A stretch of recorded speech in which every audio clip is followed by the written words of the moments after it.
Jack was a night owl, always drawn to the mystique of the nighttime. It was a particularly cold January night when he decided to drive through the dense, isolated woods that spanned several miles outside his small Texas town. The clock in his car blinked 2 a.m. in red, eerie digits. As he ventured deeper into the woods, the road narrowed, and the trees closed in, forming a canopy that blocked out the moonlight.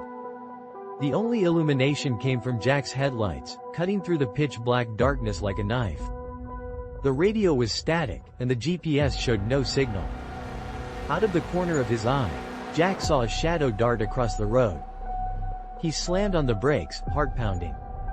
He waited, eyes scanning the thick underbrush on either side of the road, but saw nothing.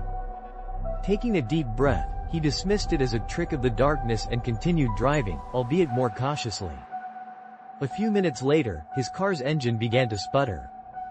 The gas gauge, which had been half full when he left, now read empty. His pulse quickened. He hadn't passed any houses or other cars for miles. As the engine died and the car rolled to a stop, a chilling silence settled over the forest. Jack reached for his phone, but it too had no signal. He cursed under his breath and decided to try and walk to find help.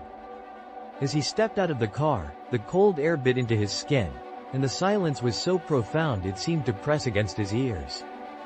He grabbed a flashlight from the trunk and started walking, every rustle of leaves and snap of twigs putting him on edge. After what felt like an eternity, he noticed a faint light in the distance. Relief washed over him as he picked up the pace, hoping to find a house or another driver. As Jack approached the light, he realized it was a small cabin, almost hidden by the trees. The light was coming from a single window. He knocked on the door, but there was no answer. Desperation drove him to try the handle, and to his surprise, it opened. Inside, the cabin was empty, but a fire was burning in the hearth, and a kettle was whistling softly on the stove. On the table lay a map of the woods, with a route highlighted in red. Jack felt a chill run down his spine as he realized the route marked was the very one he had taken. Suddenly, the door slammed shut behind him, and the fire went out, plunging the cabin into darkness. Jack's flashlight flickered and died, leaving him in total blackness.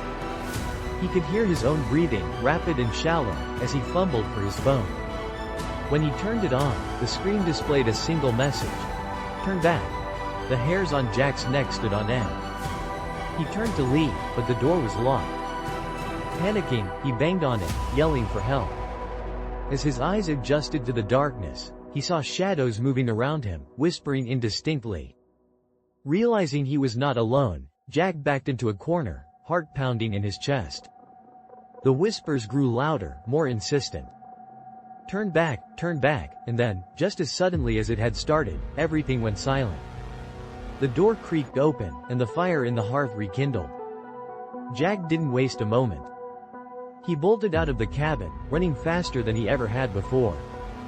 When he finally reached his car, the engine roared to life as if nothing had happened. He sped away, glancing in the rearview mirror to see the cabin fading into the distance. The clock on his dashboard now read 3 a.m. Safe at home, Jack couldn't shake the feeling that something had followed him. From that night on, he avoided the woods, especially after midnight. But every now and then, he would wake up at 2 a.m., heart racing, convinced he could hear whispers in the darkness.